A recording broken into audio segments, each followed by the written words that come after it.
We start off in a non-suspicious way. A young boy stares at a map of Tokyo, trying to figure out which way to go to reach his destination.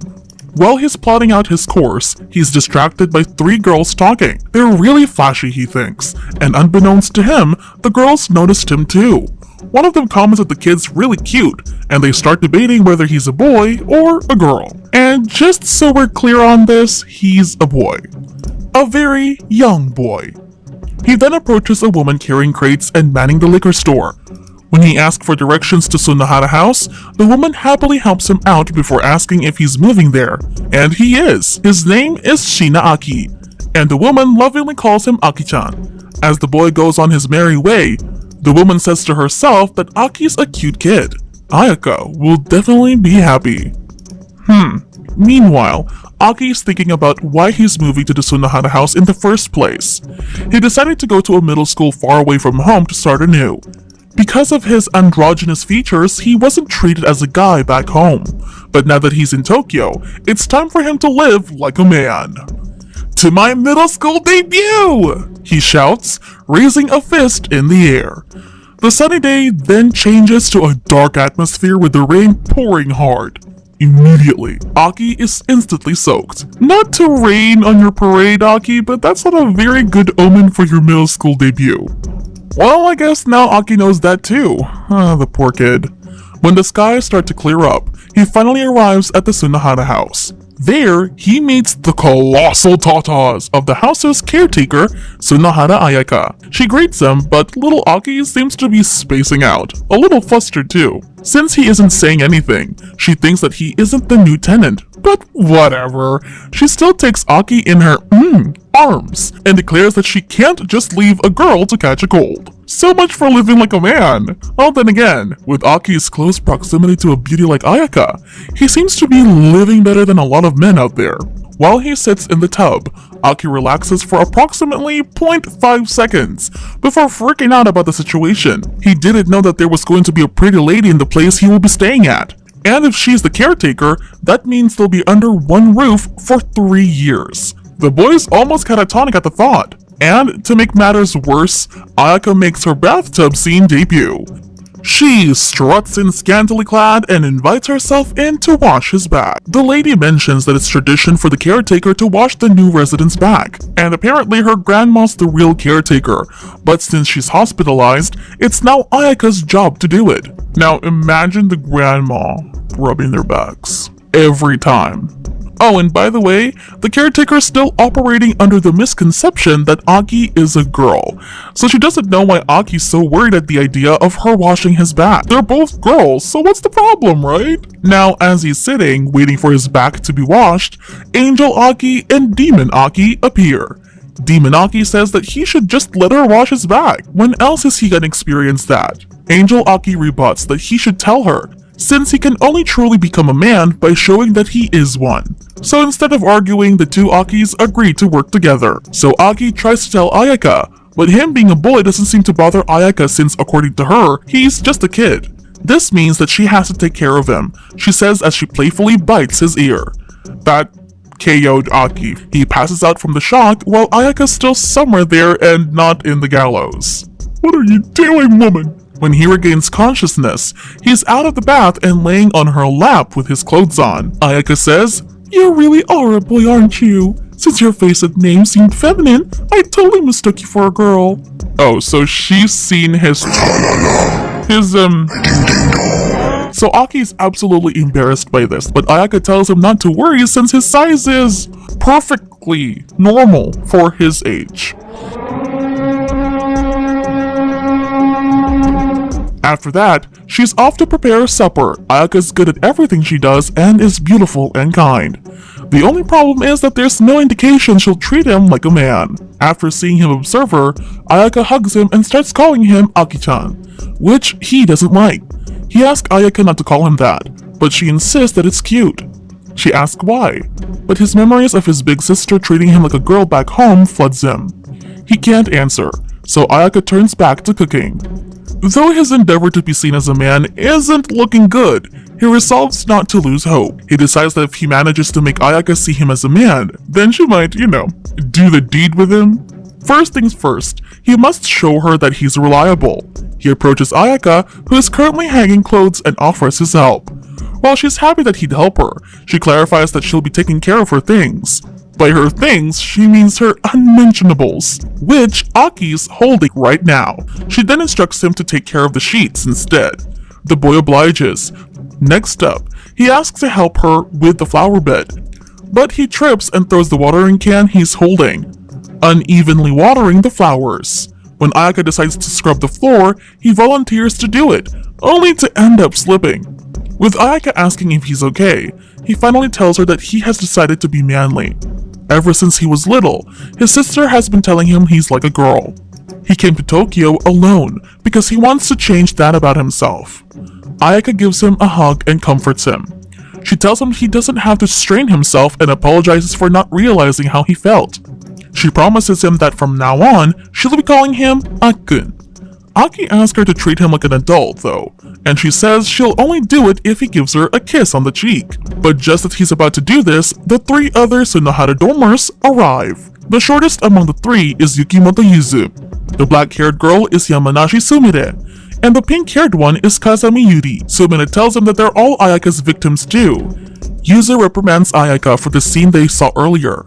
While watching, Yuri asks if Ayaka did anything strange to him. Apparently, Ayaka's incredibly touchy-feely with all of them, but especially with Yuzu. Might be because she's cute and tiny. As they talk, Ayaka proves their point and hugs Yuzu close to her humongous chesticles. Aki digests what his new doormate said, and when it fully dawns on him, the poor boy starts freaking out. After all this, Yuzu goes to Aki and tells him to cheer up. They then introduce themselves. Yuzu is Tamanachi Middle School's student council president. Sumine carries her on her shoulders, blood still on her nose. She then introduces herself as the VP. When Yuzu talks about how cool Sumine's surname is, more blood comes out her nose, making her unstable. Yuri then introduces herself as a student council secretary. Aki is relieved because Yuri seems to be normal, but little does he know that the girl's already imagining him in a maid outfit. The boy then introduces himself, which Yuzu answers with her promise to raise him well. Ayaka disputes this and takes Aki in her arms, as she should be the one taking care of all of them. Aki then asks Yuzu what she's wearing on her head. She's affronted at this. Why did he ask something like that to a person he just met? The girl laments. Aki, while confused, apologizes to Yuzu. She waves it away and leaves, clearly dodging the question. As she does, Sumine mutters that she's cute. Aki then asks the VP what's up. Sumine says that Yuzu wears that in an effort to seem taller. She adds that she seems to have a complex about being small. Yuzu drinks milk every day and secretly massages her. Okay, let's just stop there. And also that she realizes that she's talking to a boy. She threatens to end her new roommate as he clearly now knows too much. Fortunately for Aki, Sumine doesn't succeed. Yuzu and Sumine eventually need to leave. Aki looks at them and thinks that their height difference makes them look like mother and daughter. Yuri asks Aki, aren't they good together? She also tells Aki that the three of them have been together since they were little, but Sumine's not proactive, so there's no progress. Yuri asks that this is the year she'll finally get them together, so she asks him to assist her. As the three girls leave, Ayaka asks Aki if they should pick up where they left off, making Aki blush. The caretaker laughs at him, saying that she's only kidding. Is she really? In his room, Aki plants his face in his pillow as he thinks about Ayaka. She's incredibly touchy-feely with everyone, so he's not special. But still, he's so flustered that he's kicking the bed. It's now been 1 week since Aki arrived at the Sunohara house, and Ayaka being excessively touchy with him hasn't really changed one bit. As she's trying to wake him up, she buries him in her huge chest. Yuzu sees this, so she once again lectures Ayaka about her behavior, which is nothing new, since she's always getting lectures every day. The only difference is today is the entrance ceremony at Aki's new school. The three student council members leave early to prepare for the ceremony. Yuzu once again reminds Ayaka to not do anything just because she and Aki are left alone. As the two watch them leave, Aki remarks that they take their student work very seriously. Ayaka confirms this and adds that they've made many friends because of the student council. At this, Aki looks down. Ayaka's hug doesn't fluster him, so she becomes a bit worried. He opens up that he just charged ahead with his decision to come to Tokyo. He doesn't know anyone, let alone have any friends in this new and unfamiliar place. He worries about people making fun of him because he's from the province. Ayaka just continues clinging to him and hugging him. He asks her if she's even listening, and she moves away and tells him she has an idea. Aki has a bad feeling about her idea. Same, little guy, same. She puts on her high school uniform and suggests that they practice making conversation. She asks him to pretend she's a girl in his grade. Now he thinks that if he does this well, she'll finally acknowledge him as a man. All that aside, he handles the pretend conversation well, following Ayaka's lead. Soon enough, though, he's unable to keep up and says that this isn't helping. She grabs Aki's hand and lets it touch her chest, saying that her heart is pounding. He gets flustered over this and asks her what she's doing. She admits that she was kidding about being nervous. I mean, Aki's just a little kid. How could a grown woman get nervous over him? She asks that if he had that much spirit, he should do just fine. Now, Aki's heart is racing, but for a different reason, obviously. Time is flying by so fast, and soon it is time for Aki to leave for school. Ayaka assures him that he'll make lots of friends. That night, Aki shares to Ayaka that he did his self-introduction very nicely, thanks to the practice they did that morning. He didn't get that nervous when he spoke and everyone in his class seemed very nice. She gives him the usual hug where his face gets buried in her chest. She tells him that he can come to her anytime he has a problem. It's now been 1 month since Aki started his new life in Tokyo. He's getting used to wearing his new uniform and walking to and from school every day. Like now, he's walking home and thinking about doing homework, while he still has the motivation to do so. When he opens the door, he's greeted by the sight of Ayaka in a cheerleader costume. Tokyo still has a lot of incomprehensible things, it seems like, so as he's doing his homework, Ayaka, still in her cheerleading outfit, cheers him on.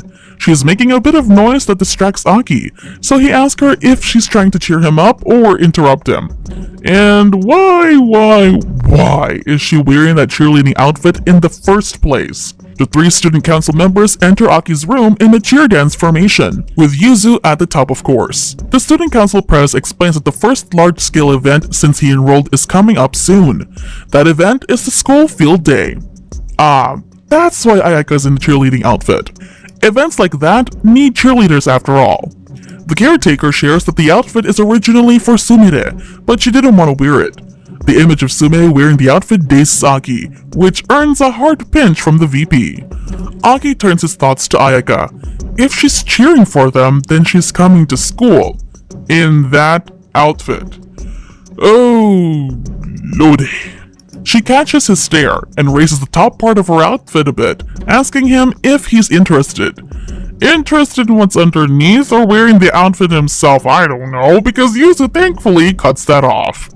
Press continues with her explanation of what'll happen.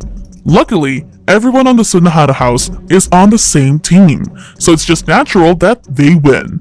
And well, Yuzu's pride can't take it if they lose.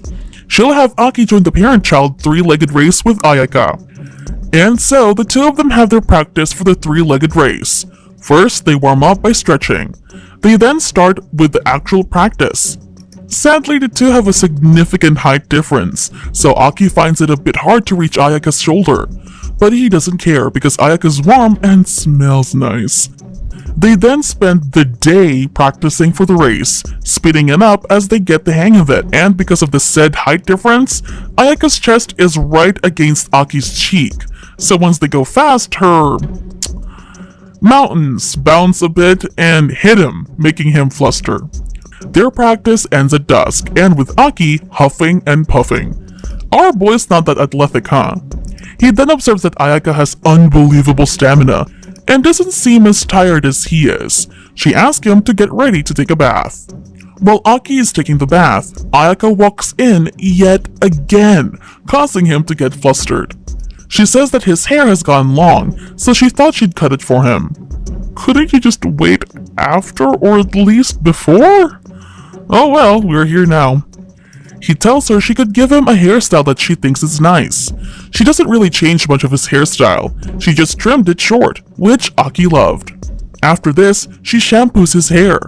But then Ayaka started to have too much fun, making different shapes from the shampoo suds.